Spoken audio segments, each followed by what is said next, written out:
If I were to show you the following two scenes, the first is a calm, quiet place where not much seems to be happening, and the other is a fast-paced, bustling urban city, which one would you immediately associate with technological innovation? Chances are you picked the second. But what if I told you that this calm and quaint place is actually the birthplace of Bluetooth, one of the most impactful technological innovations of modern times? And if you pick the second, it's likely that you grew up in or were heavily influenced by Western cultures.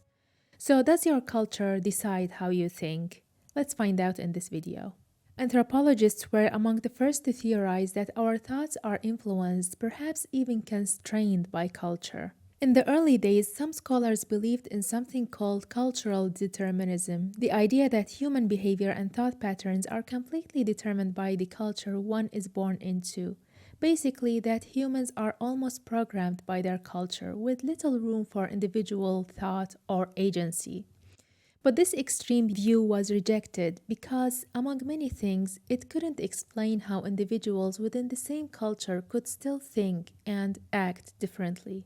Anthropologist Franz Boas, often regarded as the father of American anthropology, introduced a different idea, whereby culture strongly influences how we see and interpret the world, but it doesn't completely determine our thoughts, and that to truly understand ideas, behaviors, and values from another culture, we must view them within their own unique context rather than judging them by the standards of another culture. This approach later became known as cultural relativism.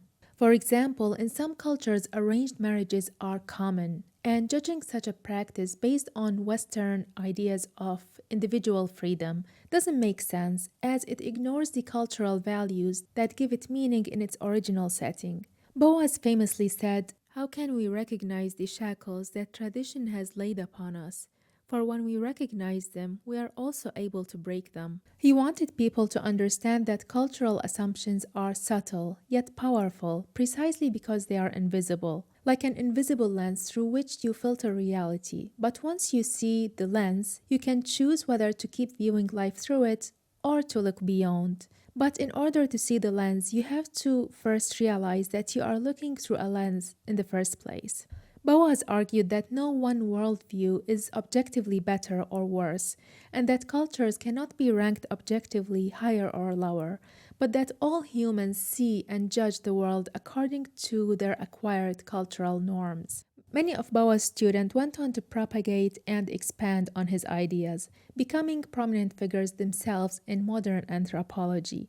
One of his most influential students, Ruth Benedict, built on his ideas but took them in an interesting direction. She argued that each culture creates its own distinct personality. As she puts it, a culture, like an individual, is a more or less consistent pattern of thought and action. She envisioned there being a great arc of human personalities, and that each culture chooses a few characteristics from that repertoire that become the defining traits of that culture. To illustrate this, she compared two Native American groups. The Pueblo people of the American Southwest emphasized restraint and order. Much like in ancient Greece, worshippers of Apollo, the god of sun, light, and order, valued discipline and rationality. In contrast, the Great Plain Native American cultures valued wildness, spontaneity, and letting go, similar to worshippers of Dionysos, the god of wine, who celebrated chaos and passion. Benedict's idea that cultures have dominant personality types sounds a bit like what we call today stereotypes. But there is a key difference. She wasn't claiming that every individual in a culture fits a fixed mold, but rather that certain values tend to shape the way that society functions. She was trying to be descriptive, not judgmental. She emphasized that those values meant something for the people who lived them, and that they shouldn't be trivialized and discarded by people of different values. Still, her work has been criticized for overgeneralizing and leaning towards adopting a deterministic view, especially that her work didn't emphasize personal agency as much as Boas did. Edward Sapir was another one of Boas' students who became deeply fascinated with linguistics, and together with his own student, Benjamin Worf, developed the Sapir-Whorf hypothesis on linguistic determinism and relativity. I have explored their ideas in more detail in other videos, but briefly, their work emphasized that the language you grow up with can shape the way your brain categorizes the world in a way that subtly nudges your perception without you even realizing it. Now, language and culture are so deeply interwoven that it's difficult to separate which shapes the other, or which has the greater influence on thought for that matter. But let's try to examine this interplay more closely. Cultures develop languages to reflect what is important to them. For example, Japanese has multiple levels of politeness built into its grammar, which reflects a culture that values hierarchy and social harmony.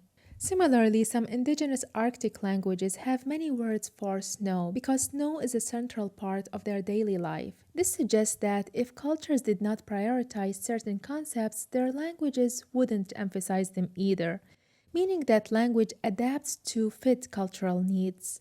But language doesn't just reflect culture, it both expresses and reinforces cultural values.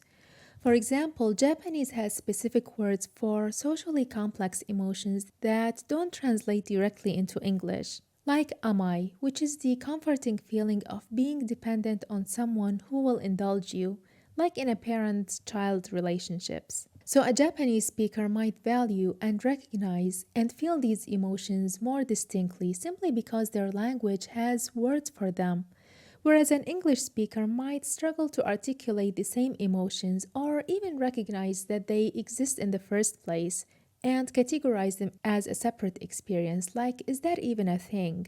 This highlights that language isn't just a product of culture, it actively shapes it too. But it is worth considering that early humans had culture before they had fully developed languages. They shared knowledge and tools and had semblance of social structures.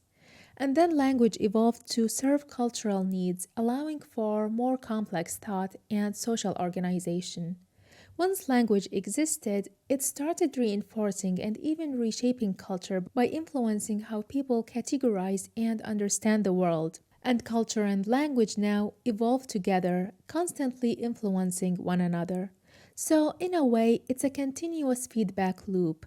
They are interdependent. Neither fully creates the other, but they continuously shape each other. But culture doesn't just shape what we perceive, it shapes the thinking style that you end up adopting and what you value and what you ignore. For example, research shows that Westerners and East Asians develop fundamentally different thinking styles. Westerners, known to comprise individualistic cultures, focus primarily on salient objects, using an analytic thinking style that categorizes and isolates elements from their context. While East Asians, known as collectivist cultures, display a holistic thinking style, paying more attention to the entire field, relationships between objects, and contextual factors. For instance, when presented with a painting, North Americans fixate more on distinct objects while Chinese scan backgrounds more frequently. These cognitive tendencies are thought to stem from long term cultural influences. Western thought, tracing back to Greek philosophy, foster analytical thinking, focusing on isolating objects, categorizing them, and identifying universal rules that govern their behavior. In contrast, Chinese traditions, shaped by Confucianism, Taoism, and Buddhism, encourage holistic thinking, emphasizing the relationships between objects and their surrounding context when explaining events. But in today's interconnected world, cultures are colliding more than ever. So, does this mean that cultural differences in thought are disappearing?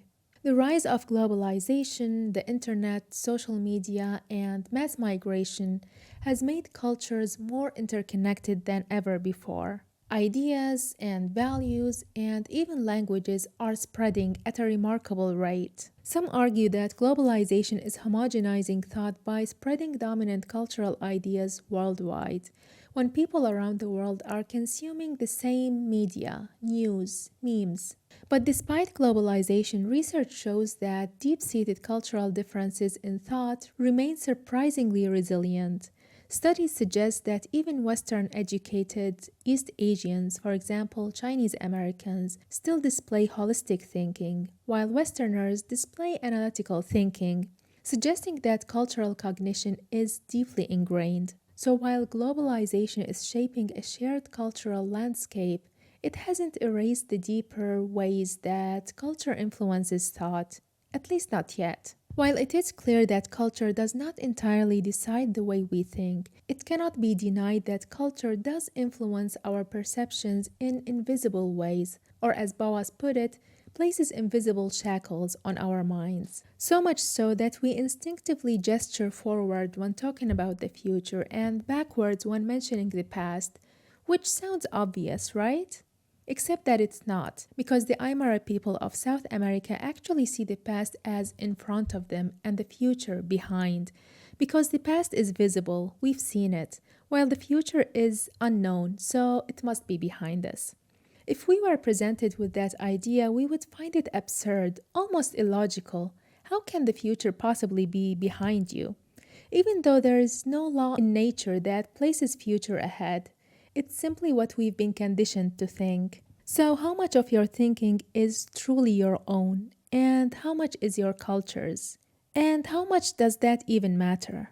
There is this idea in philosophy that ideas don't come into existence when we think them. They were always there, we simply discover them and choose to identify with one of them at any given moment.